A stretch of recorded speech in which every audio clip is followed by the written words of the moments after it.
निम्बाहिरा नगर में station road स्थित कार्यालय पर ध्वजारोहण कर उपस्थित जनप्रतिनिधियों, पार्टीजनों, नागरिकों को संबोधित करते हुए पूर्व कैबिनेट मंत्री बिग बी श्रीचंद कृपलानी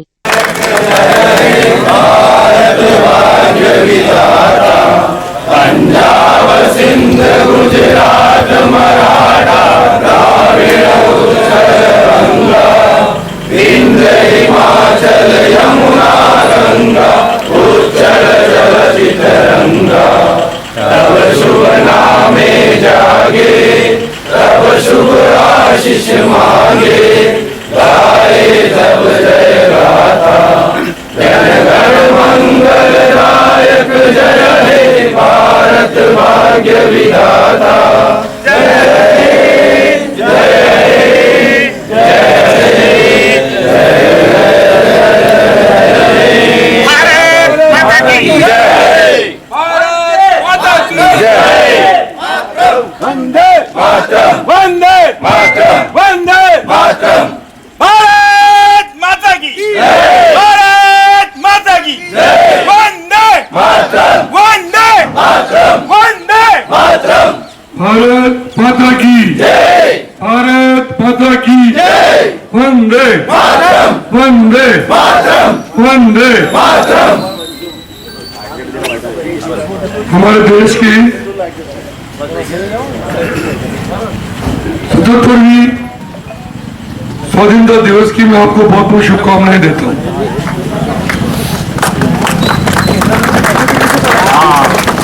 आज हमारे 130 करोड़ का देश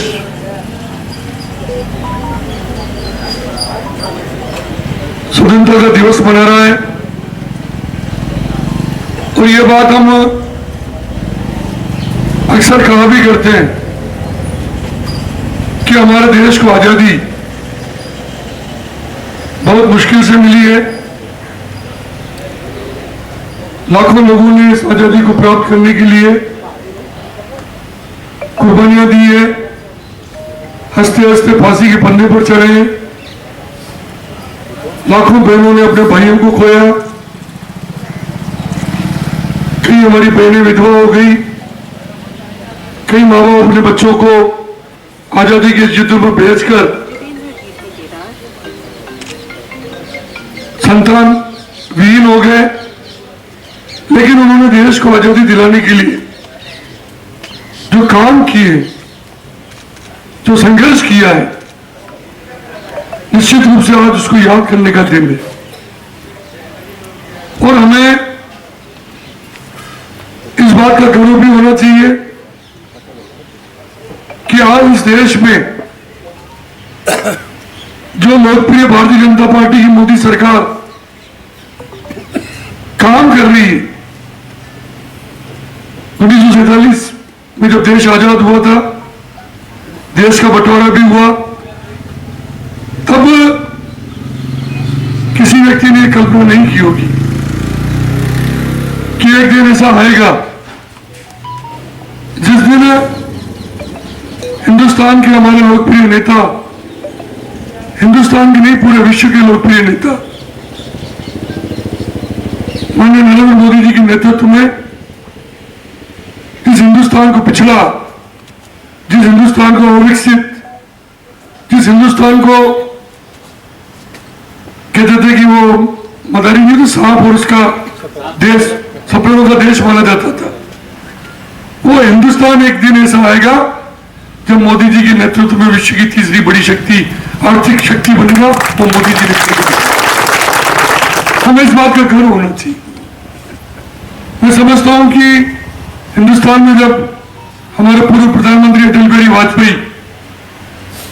जब इस देश के प्रधानमंत्री बने थे, तो उन्होंने इस बात का प्रयास किया कि हिंदुस्तान में गांव गांव में सड़कें हो, हमारे किसान को किसान क्रेडिट कार्ड, फसल बीमा योजना, क्योंकि अनिश्चित जीवन किसान जब बरसात नहीं होती तो उसकी स्थिति खराब हो जाती है, ऐसी उसके लिए व्यवस्था हो। हिंदुस्तान ताकतवर मुल्क बने, परमाणु ताकत वाला मुल्क बने, और ये काम अटल बिहारी वाजपेयी जी ने करके दिखाया।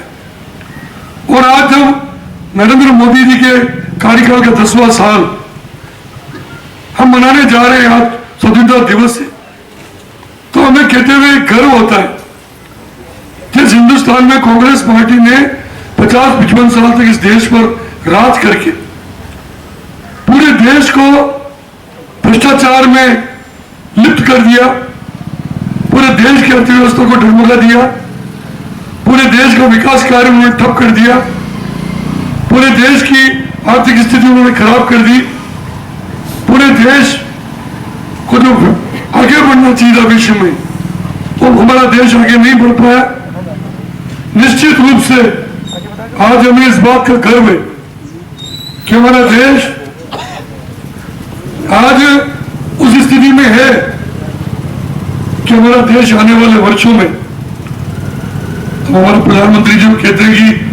2024 से 2029 के बीच में हम विश्व की तीसरी शक्ति, अभी तो हम पांचवी है, अर्थव्यवस्था की दृष्टि से तीसरी शक्ति बनेंगे, उसको कोई रोक नहीं सकता। तो मैं आज एक बात बोलता हूं, 29 में भी मोदी जी वापस आएंगे और 34 में हिंदुस्तान विश्व की सबसे बड़ी आर्थिक शक्ति भी बढ़ेगा, श्रमिक शक्ति भी बढ़ेगा, उसको कोई रोक नहीं। जिस गति से इस देश का विकास हो रहा है, जिस गति से देश आगे बढ़ रहा है, हर घर हर जन योजना, आयुष्मान भारत योजना, इस देश को, पूरे देश को नेशनल हाईवे से जोड़ना, मैं कितनी सड़कों के नाम आपको बता सकता हूं।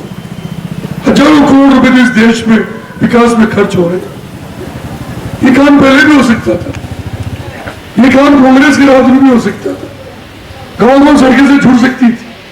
नेशनल हाईवे बन सकते थे, हमारी अर्थव्यवस्था मजबूत हो सकती थी, लेकिन उन्होंने परिवारवाद का सिद्धांत लेकर हमारे परिवार को आगे कैसे बढ़ाए, देश की उन्होंने कभी चिंता नहीं की। और देश की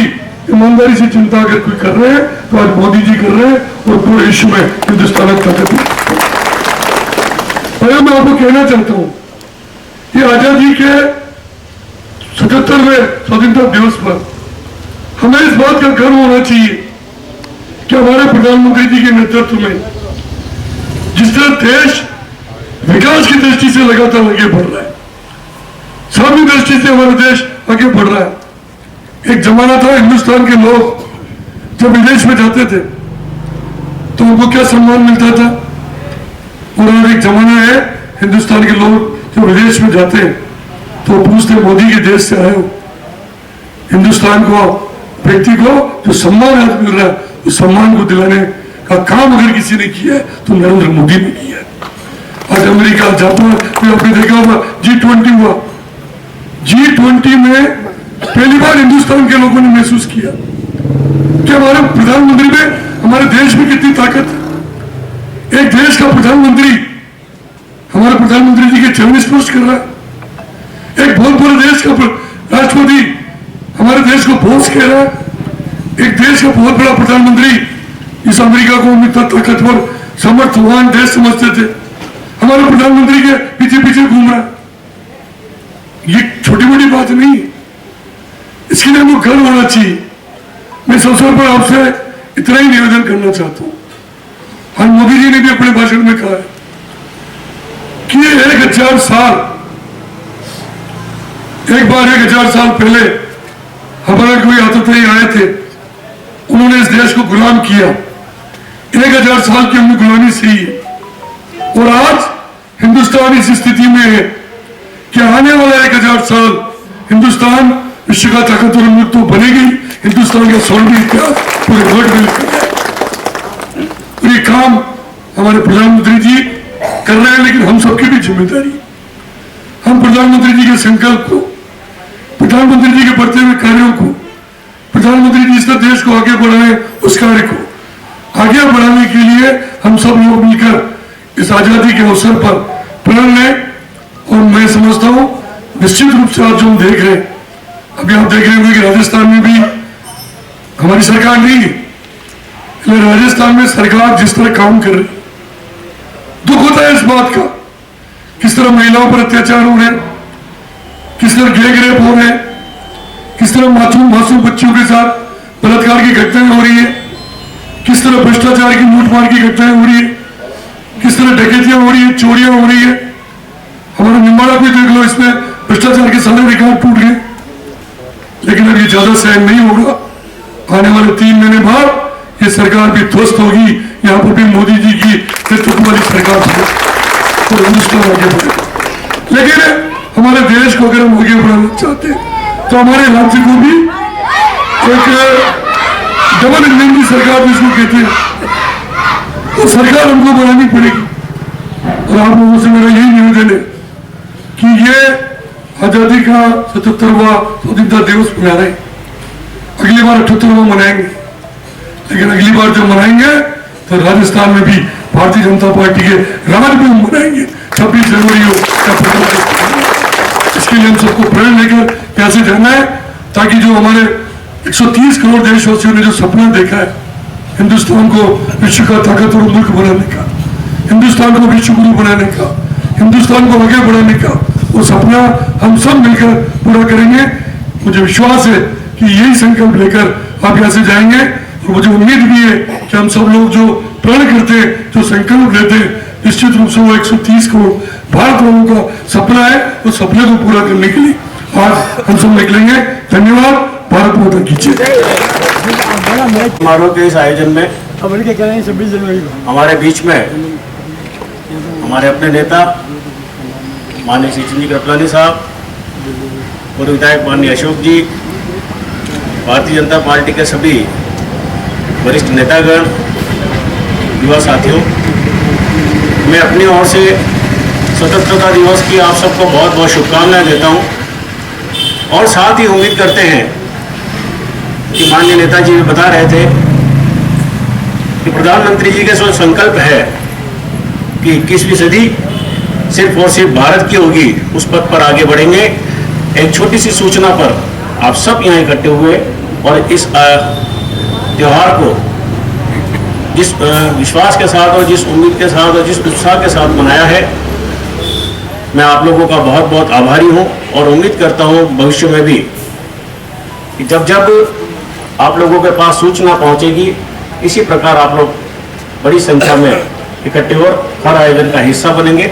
पुनः बहुत बहुत धन्यवाद। भारत माता की जय। भारत माता की जय।